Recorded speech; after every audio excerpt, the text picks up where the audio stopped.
E aí? Vai se encarar? Olá, seja muito bem-vindo ao canal Psicanalista Eduardo Cardoso.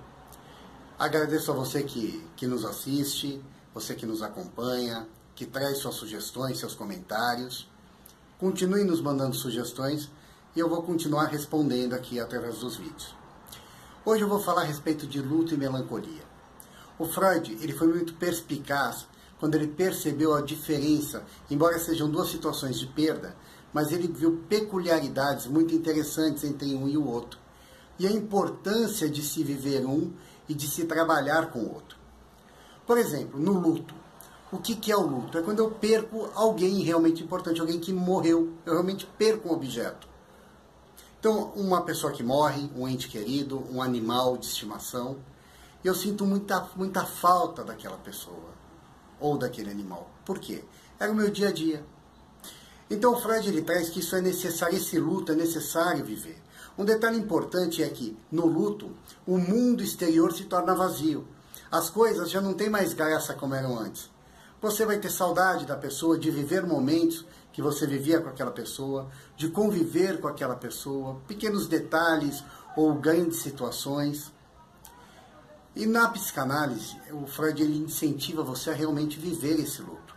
É necessário para que você... Porque o que acontece? No fim do processo do luto, você se torna mais leve e mais forte para lidar com as coisas. Existem pessoas que evitam viver o luto. Eu vou dar aqui alguns exemplos. Uma pessoa que perdeu um irmão num acidente. O que acontece? Ele vê o sofrimento do pai e da mãe. E ele não se permite viver esse luto por conta de dar suporte ao pai e à mãe. Chega algum momento em que isso começa a estourar de alguma forma. Porque você não lidou com aquele sofrimento, você não se permitiu sofrer, você não se permitiu as lembranças. Você não se permitiu acabar com aquele sofrimento, que aquele sofrimento fosse esvaindo por conta de você lidar com essa perda, até que chegue ao ponto da aceitação. Então, é importante sim que você viva o luto. O luto, muitas vezes, ele vai gerar algumas psicoses. Você vai ter a impressão que a pessoa está falando com você, ou vai sentir a presença dela em algum lugar. Né? Vão ser algumas psicoses assim, dado o desejo, a catexia do desejo de estar com aquela pessoa, ou com aquele animal de estimação. Aquele ser que conviveu com você, e que de alguma forma foi muito importante presente na sua vida. Já a melancolia é diferente. O melancólico, ele não necessariamente ele precisa perder de fato alguém através da morte. Ele simplesmente pode se sentir rejeitado, desprezado. Por exemplo, alguém que foi largado pela noiva ou pelo noivo. Na melancolia, não é o mundo que se torna vazio, é você. Você age direto no seu ego, na tua questão de estima. Você começa a se pejorar e se destruir e fazer o mesmo com as pessoas que estão à tua volta. O melancólico, ele se coloca naquela situação de vítima. É quase, às vezes, uma posição infantil, de ficar se vitimizando e colocando a culpa no outro pelo sofrimento pelo qual está passando. E dessa forma, tentando culpar o outro, ele tenta infligir sofrimento ao outro pela situação que ele se encontra.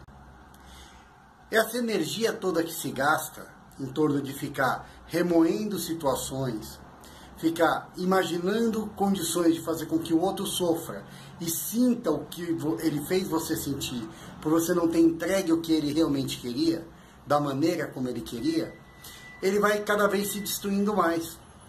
Essas pessoas, o melancólico ele sofre de insônia, por quê? Ele fica com a cabeça, a catexia, a energia dele fica tão voltada para essas questões negativas, que a cabeça dele está sempre girando em situações que venham buscar prejuízo a si e ao outro.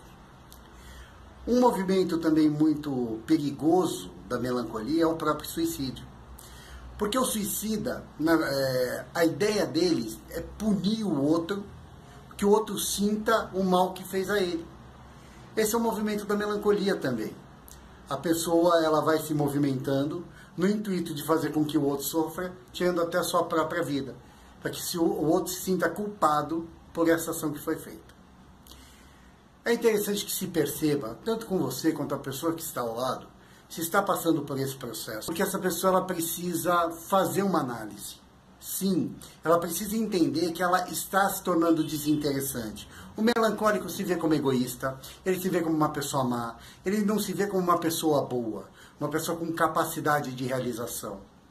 A única questão dele é que ele se vê como uma vítima de uma circunstância, a qual ele vai querer que o outro pague por isso. E cada vez se enfiando mais no seu próprio ego machucado. E que ela precisa olhar para si, trabalhar a questão da sua estima, melhorar a sua visão de si mesmo. Ok? Pense nisso e até logo.